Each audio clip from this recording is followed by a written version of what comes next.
បងប្អូនថ្ងៃនេះយើងមកលក់ clear stock ប្រភេទម៉ាស៊ីន MM 107 108ប្រភេទពួកຂະຫນາດឡាម4ទឹកច្រវាក់4ទឹកបងប្អូនប្រភេទឡាមថែបហ្នឹងហើយ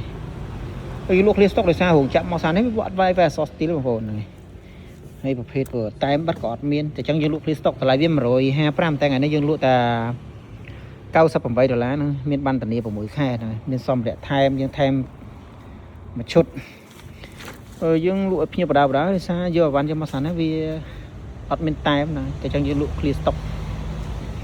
បងប្អូនមានតម្រូវការពាក់ព័ន្ធជាមួយនឹងម៉ាស៊ីន MM 107 108ហ្នឹងហើយអាចយកទៅប្រើប្រាស់បានមានបានធានា6ខែបងប្អូនផលិតអីវ៉ាន់រួចចាំឲ្យលុយតាមក្រោយហ្នឹងហើយជាមួយយើងប្រឆេះធ្វើទាំងអស់នេះព្រោះដោយសារភ្ញៀវគាត់កំងទៅបដាដែរបងប្អូនហ្នឹង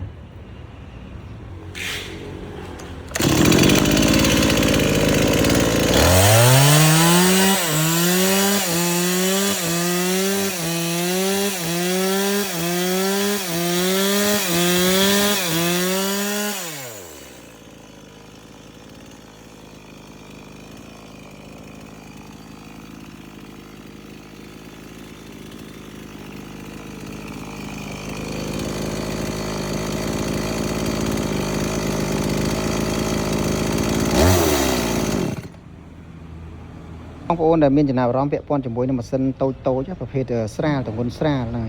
ហើយឡាម4ទឹកច្រវាក់វា27ថ្មិញបងប្អូនហ្នឹង